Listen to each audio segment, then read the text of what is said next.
Good evening. This is Akashvani. I am Nishit Kumar with the World News.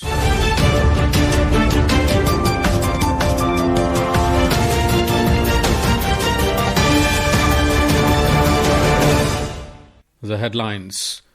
Qatar to host emergency Arab-Islamic Summit to discuss situation following Israeli attack on Doha targeting Hamas.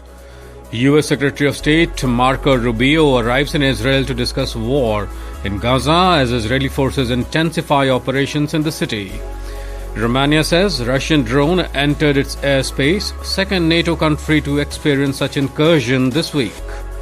And in World Athletics Championships in Tokyo, American Melissa Jefferson-Wooden in women's and Oblique Seville of Jamaica in men's section claimed record-breaking gold in the 100 meters race. Leaders of Arab-Islamic countries are meeting in Doha tomorrow to rally support for Qatar in the wake of last week's Israeli attack targeting the Palestinian militant group Hamas in the Gulf state. The emergency summit, bringing together members of the Arab League and the Organization of Islamic Cooperation, began with a meeting of foreign ministers today to discuss a draft resolution for tomorrow's summit. Qatar's Foreign Ministry spokesman Majid Al-Ansar said tomorrow's summit meeting would consider a resolution on the Israeli attack on Qatar. The attack, which Hamas says killed 5 of its members but not its leadership, has prompted US-allied Gulf Arab states to close ranks, adding to strains in ties between the UAE and Israel. Iranian President Masoud Pezeshkian and Iraqi Prime Minister Mohammad Shia al-Sudani will be attending the summit. Turkish President Recep Tayyip Erdogan will also be in Doha, but his presence at the meeting is yet to be confirmed. U.S. Secretary of State Marco Rubio arrived in Israel today following an Israeli airstrike in Doha targeting Hamas leaders. The strike drew international criticism, especially from Washington, which called it a unilateral move against a key ally. Rubio's visit comes as Israeli forces intensify operations in Gaza City, aiming to eliminate Hamas. Palestinian officials report that at least 30 residential buildings were destroyed and thousands displaced. Israel plans to seize the city where nearly 1 million Palestinians are sheltering. Rubio is expected to meet Prime Minister Benjamin Netanyahu to discuss hostage negotiations and Gaza's reconstruction. Meanwhile, Arab states will convene an emergency summit in Qatar tomorrow to address the crisis. In the West Bank, Netanyahu signed a deal to expand settlements, drawing warnings from the UAE that it could jeopardize the Abraham Accords. Aid groups warn that a full Israeli takeover of Gaza City could worsen the humanitarian disaster. Romania has reported that a Russian drone entered its airspace, marking the second NATO country this week to experience such an incursion. The Romanian Ministry of Defense stated that Romanian fighter jets, which were already monitoring a Russian attack on Ukraine, tracked the drone near Ukraine's southern border.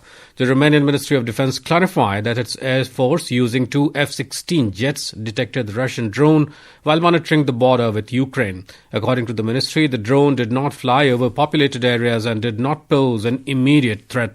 However, Moscow has not yet responded to Romania's claims.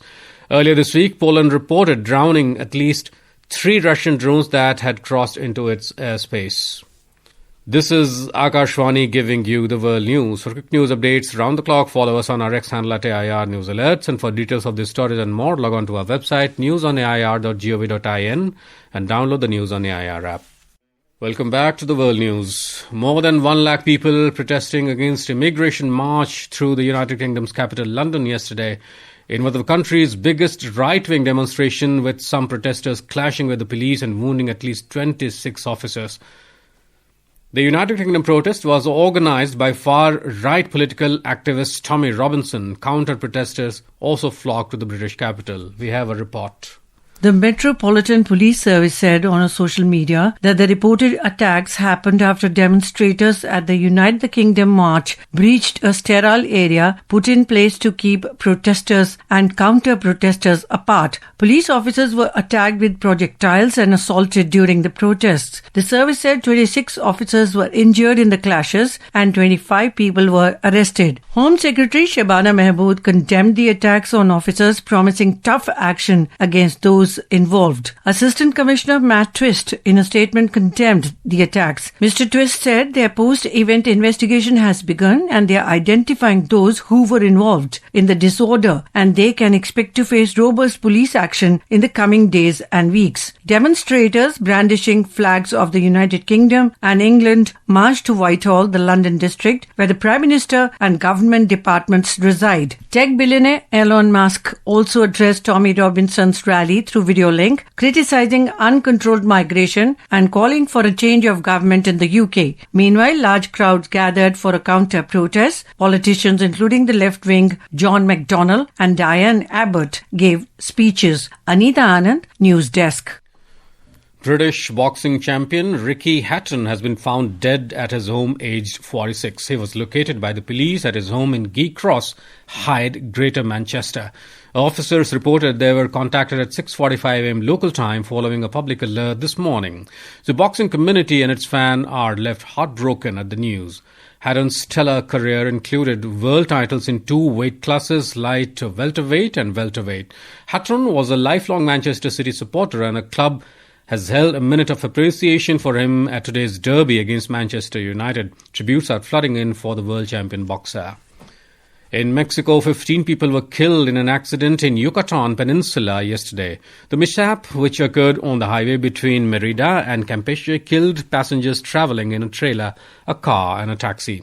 Yucatan's governor, Joaquin Diaz-Mena, in a social media post, expressed solidarity and extended support to the affected families during this painful moment. Bangladesh's greatest voices in folk music, legendary singer Farida Parveen passed away on Saturday night. Widely known as the Queen of Lalon Geeti, Farida was 70. She had long been battling kidney complications, and in recent weeks her health had deteriorated significantly.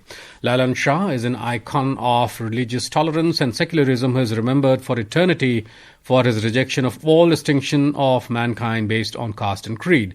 Farida Parveen was one of the most popular vocalists and a leading exponent of Lalan songs in Bangladesh. The World Athletics Championships in Tokyo lit up with 2 unforgettable 100-meter finals as Melissa Jefferson-Wooden of the United States and Oblique Seville of Jamaica claimed gold in record-breaking fashion. Melissa Jefferson-Wooden stormed to victory in the women's 100-meter finals, clocking 10.61 seconds, the fastest time ever recorded at a World Championships and the 4th fastest in history. The American sprinter outpaced a strong field, with Tina Clayton of Jamaica finishing second in a personal best of 10.76 and Olympic champion Julian Alfred of St. Lucia taking bronze in 10.84. In men's, Oblique Seville delivered a stunning performance in the men's 100-meter final, winning gold in a personal best of 9.77 seconds. The Jamaican sprinter's victory marks the country's first world title in the event since Usain Bolt's triumph at the 2016 Rio Olympics. And in cricket, India restricted Pakistan to a total of 127 runs in their Group A match of the Asia Cup being held in Dubai. Chasing the target of 128, the men in blue were 46 for 2 in 4.3 overs when reports last came in.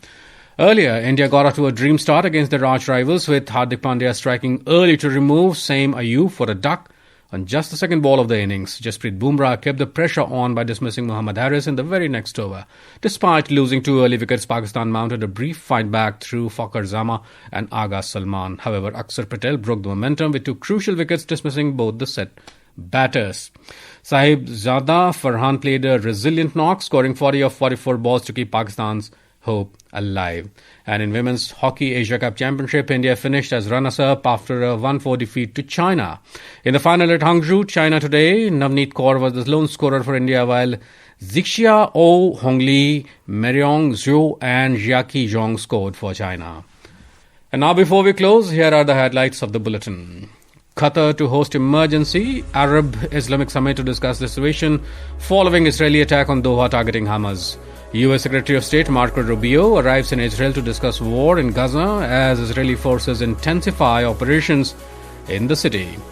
Romania says Russian drone entered its airspace, second NATO country to experience such incursion this week.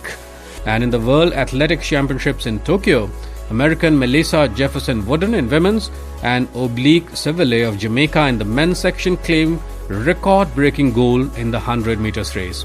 And that concludes tonight's World News. For more updates, stay tuned to Akashvani. Good night.